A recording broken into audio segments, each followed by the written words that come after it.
All right, team, let's jump right in. Today's walkthrough is all about our memory architecture, but we're putting a massive spotlight on SEXT, our dedicated demand pager, and the core SEXOS invariants that make it all possible. We've made incredible strides pushing the SEXT microkernel into this purely lock-free single address space reality, and now we really need to lock in exactly how our memory model completely breaks away from legacy systems. Here's the battle plan for today's session. We'll start with the SOS land registry, look at how we're eradicating global allocator traps, and then map out the exact SEXT pager pipeline. After that, we'll hit epoch-drained allocation and wrap up by charting our next steps, especially around the cross-PD memory migration graph. So, part 1, the SEXOS land registry.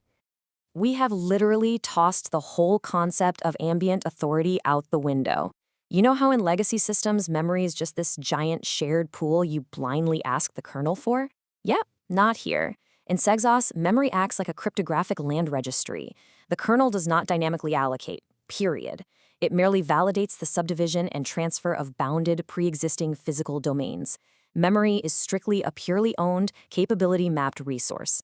It's a massive shift. Unlike legacy POSIX systems, our SEXOS carries absolutely zero POSIX or Linux baggage. We're talking no STID, no libc, no threads, and definitely no cross-PD pointers. It's PDX only. And the absolute game-changer invariant here? No CR3 page table switching. Because every process shares the global 64-bit virtual address space, our TLB stays permanently hot. Isolation isn't about page tables anymore. It's purely enforced by Intel MPK and PKU page tagging. Moving on to part 2, eradicating global allocator traps. This is absolutely crucial. We have strictly decoupled memory allocation from IPC.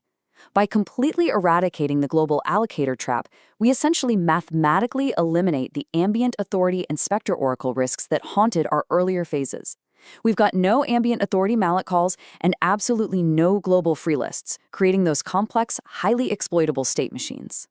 Instead, we've shifted memory from a shared pool to a strict capability topology.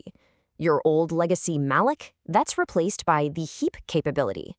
But the real magic happens during transport. Transferring memory now literally just means flipping a PKU tag natively via sys_mem_transfer. We are not copying bytes. The kernel just does a quick 3-cycle WPKRU dance to retag the page, and we completely dropped the traditional free function for sys_mem revoke, which hits it with an atomic unmap and a TLB or IMMU invalidate. All right, part 3, the SEXT pager pipeline. This is the core of it. Let's walk through the exact proven sequence wired up in kernel/src/interrupts.rs. Step 1, a hardware page fault hits. Step 2, our kernel interrupt handler catches the trap. Step 3, it instantly pushes a page fault event to the lockless fault_ring and sext_q. Step 4, this gets routed as a PDX message type page fault, specifically through slot 2. And finally, step 5, our SEXT demand pager, which, remember, lives entirely in Ring 3 userland, allocates the physical frame, maps it into the global VAS, tags it with the faulting domain's 4-bit P key, and just resumes the suspended PD. It is remarkably elegant. And let's not forget our formal kernel impoverishment invariant. After phase 4, the kernel itself, PD0, owns exactly 0 bytes of dynamically allocatable free memory. 0. It completely relies on transferring mem tokens. Our kernel is just a router, not a memory owner. Okay, part 4, epoch-drained slob allocation. To safely reclaim resources, we strictly rely on epoch-drained slab allocation.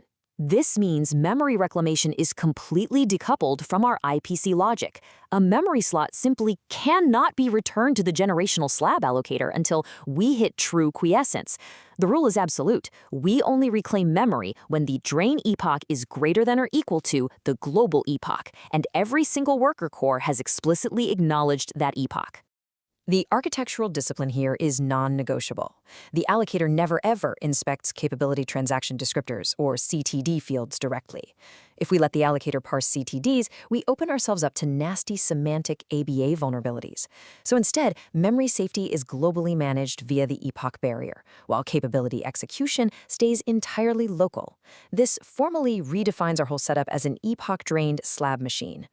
Finally, part 5. Next work, evolving SEXT.